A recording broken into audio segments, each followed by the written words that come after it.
पिछले 27 दिनों से हड़ताल पर डटी एएनएम नर्सों ने आज सचिवालय गेट पर जमकर हंगामा किया और सरकार के खिलाफ नारेबाजी की। नर्सों का आरोप है कि सेवा स्थायी की मांग को लेकर महीनों से काउंसलिंग प्रक्रिया लटकी है। तकनीकी सेवा आयोग और स्वास्थ्य विभाग कोई कार्रवाई नहीं कर रहा है। ऐसे में सभी सचिवालय के बाहर प्रदर्शन करने पहुंची है। हंगामा की सूचना पर बड़ी संख्या में पुलिस फोर्स बुला लिया गया है। जायजा लिया हमारे संवाददाता रजनीश कुमार ने।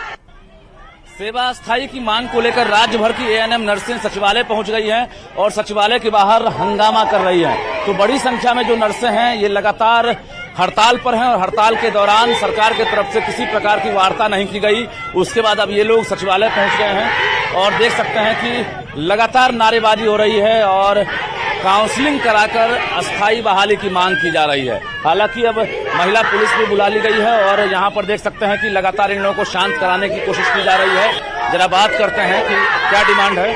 हम लोगों की बस एक सूत्री डिमांड है। हम लोगों की 10,709 की काउंसलिंग स्कूटी करा दी गई है। काउंसलिंग कराकर अविलंब नियुक्ति ली जाए। कब से आप लोग हड़ताल पर हैं? हम लोग का 27 दिन हो गया। 8 तारीख से हम लोग हर धरना स्थल में बैठे हैं। गर्दनी बाग में ये लोग धरना दे रही है और आज सचिवालय पहुंची हैं। हालांकि देखना ये होगा सरकार अब क्या कार्रवाई करती है। कैमरामैन सुबोध के साथ रजनीश कुमार, न्यूज 18 पटना। बिहार में आर्थिक रूप से कमजोर लोगों को 10% आरक्षण का लाभ मिलेगा। सरकार ने न्यायिक सेवा में आर्थिक रूप से कमजोर वर्ग के लोगों को भी 10% आरक्षण दिया है। मुख्यमंत्री नीतीश कुमार ने कैबिनेट बैठक में मंगलवार को बड़ा फैसला लिया है। जनरल कैटेगरी से आने वाले लोगों के लिए ईडब्ल्यूएस के तहत न्यायिक सेवा में 10% आरक्षण दिया गया है। इसके अलावा 14 एजेंडे पर मुहर लगी है। लेकिन ईडब्ल्यूएस के तहत न्यायिक सेवा में 10% आरक्षण को लेकर सियासत तेज हो गई है।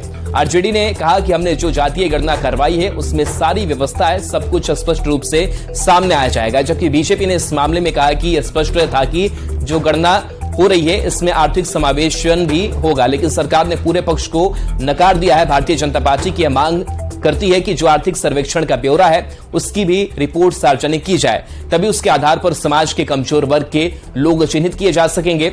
आपको बता दें कि बिहार उच्च न्याय सेवा संशोधन नियमावली 1951 और बिहार असैनिक सेवा न्याय शाखा भर्ती नियमावली 1955 में संशोधन पर मुहर लगी है। बिहार उच्च न्याय सेवा संशोधन नियमावली 2023 और बिहार असैनिक सेवा न्याय शाखा भर्ती संशोधन नियमावली 2023 की स्वीकृति दी गई है। इसके जरिए ही आर्थिक रूप से कमजोर वर्ग के अभ्यर्थी को 10% आरक्षण का लाभ मिलेगा।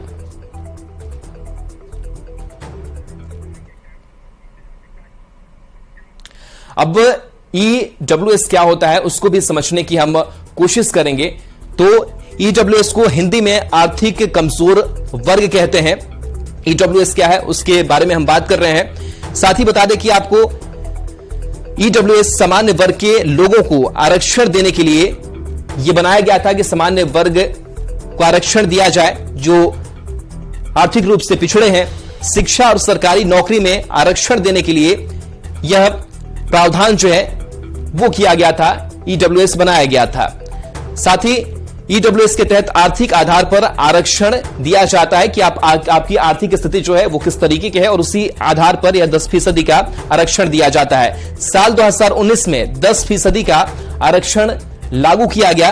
तो ये आपको बता रहे हैं कि ईडब्ल्यूएस कब लागू हुआ, तो साल 2019 में 10% का यह जो आरक्षण है वो लागू हुआ। केंद्र सरकार ने आर्थिक आधार पर आरक्षण को लागू किया और इस आधार पर जो सुविधाएं हैं वो दी जानी शुरू की गई। सामान्य वर्ग के लिए सरकारी नौकरी, स्कूल और कॉलेज में आरक्षण का प्रावधान इसके जरिए है। तो ये सुविधाएं आपको मिलेंगी। आरक्षण को लेकर संविधान में 103वां संशोधन ईडब्ल्यूएस को लेकर के किया गया था। साथ ही अगर बात करें हम 8 लाख रुपए से कम पारिवारिक सालाना आय वालों को लाभ मिलेगा। तो कौन इसमें शामिल हो सकता है ईडब्ल्यूएस में? तो 8 लाख रुपए से कम जिसका पारिवारिक सालाना आय है वो शामिल हो सकता है। 8 लाख रुपए से कम आय वाले ईडब्ल्यूएस कोटे का लाभ जो है वो उठा सकते हैं। साथ ही अगर बात की जाए तो ईडब्ल्यूएस श्रेणी में 10% आरक्षण का लाभ दिया जा सकता है। तो ये जो आरक्षण का कोटा है वो 10% वाला ही है। वहीं अगर बात की जाए तो ये 8 लाख रुपए से कम जो पारिवारिक सालाना आय वालों को ईडब्ल्यूएस का जो लाभ है वो दिया जा सकता है। तो ये प्रावधान जो है ईडब्ल्यूएस के जरिए जो है वो किया गया है।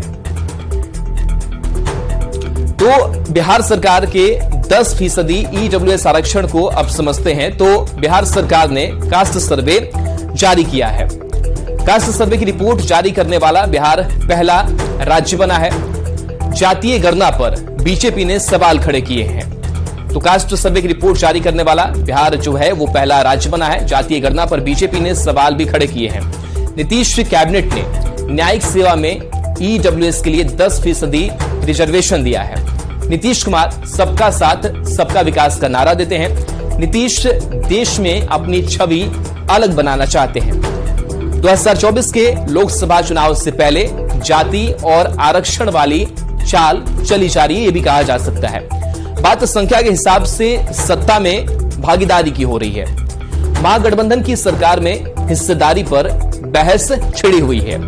आरजेडी कांग्रेस आबादी के मुताबिक हिस्सेदारी की बात ये दोनों पार्टियां जो है वो कह रही है। इस बीच 10% ईडब्ल्यूएस को लेकर भी सियासत जो है वो तेज हो चली है।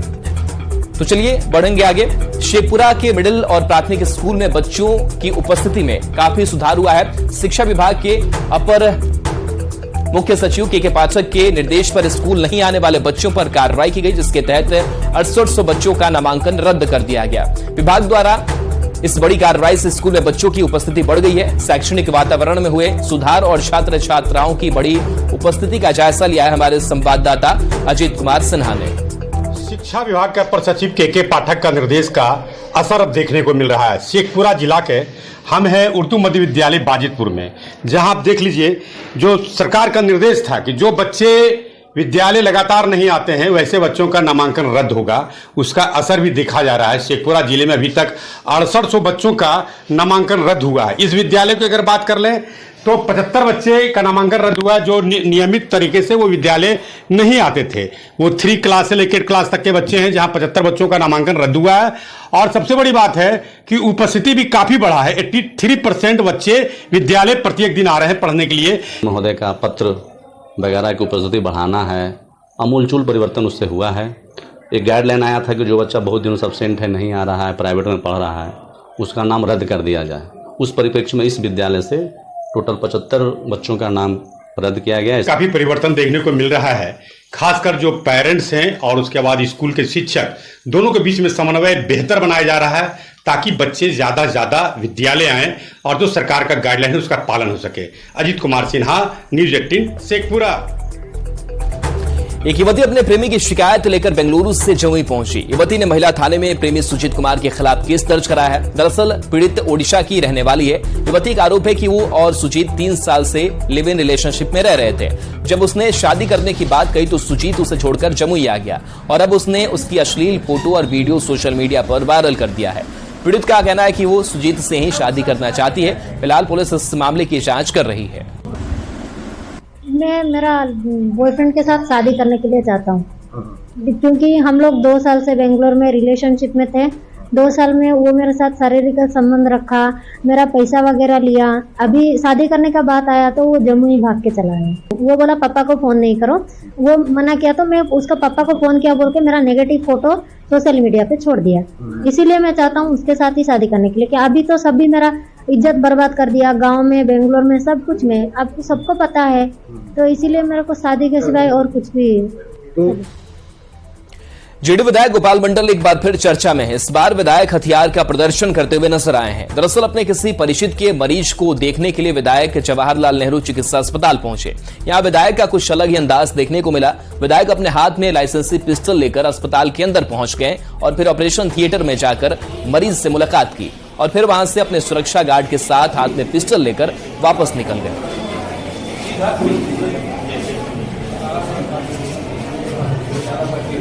तो ये तस्वीर देखिए, भागलपुर के अस्पताल में विधायक पिस्टल लेकर के अपने हाथों में अंदर गए हुए हैं और कह रहे हैं कि वो उनका स्टाइल है। और इसके बाद से कई सवाल भी खड़े हो रहे हैं कि आखिर अस्पताल जो इतना सेंसिटिव जगह होता है, मरीज वहां पर भर्ती रहते हैं और ऐसे में देखिए किस तरीके से धौंस दिखाते हुए अपना विधायक जी नजर आ रहे हैं। हाथों में उनके हथियार है और देखिए हथियार को इधर उधर करते हुए भी नजर आ रहे हैं। ट्रिगर पर उनका हाथ है और ऐसे में जाहिर सी बात है कि अगर ट्रिगर दब जाए, कहीं कोई अनहोनी ना हो जाए, इसकी भी शंका थी। बताया जा रहा है कि अपने किसी रिश्तेदार को लेकर के अस्पताल पहुंचे हुए थे और वहां पर पिस्टल लेकर के उस रिश्तेदार का इलाज करा रहे थे।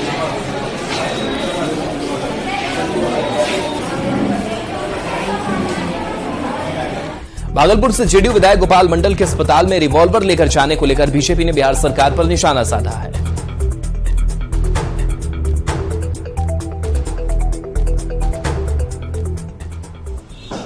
सरकारी दल के विधायक भागलपुर में अस्पताल में रिवॉल्वर लेकर के जाते हैं और कहीं न कहीं सीटी स्कैन कराते समय डॉक्टरों को डराने के लिए ये रिवॉल्वर लेकर के गए थे और उनको श्री तेजस्वी यादव जी पर विश्वास नहीं था कि उनके डॉक्टर उनके पोती को इलाज करेगा। उनको विश्वास था अपने रिवॉल्वर पर। बिहार में सरकारी दल के लोग और रिवॉल्वर से काम कर रहे हैं। उनको अब कानून पर विश्वास नहीं है, प्रशासन और संविधान पर विश्वास नहीं है, सिर्फ एक ही चीज पर विश्वास है, उसका नाम है रिवॉल्वर और हथियार। हथियार के बल पर बिहार में सरकारी लोग काम कर रहे हैं, सरकारी दल के विधायक, नेता, सब लोग, और ये जनता को धमकाने का काम कर रहे हैं। निरीह डॉक्टरों को जो जान बचाने का काम करते हैं उनको धमकाने का काम कर रहे हैं।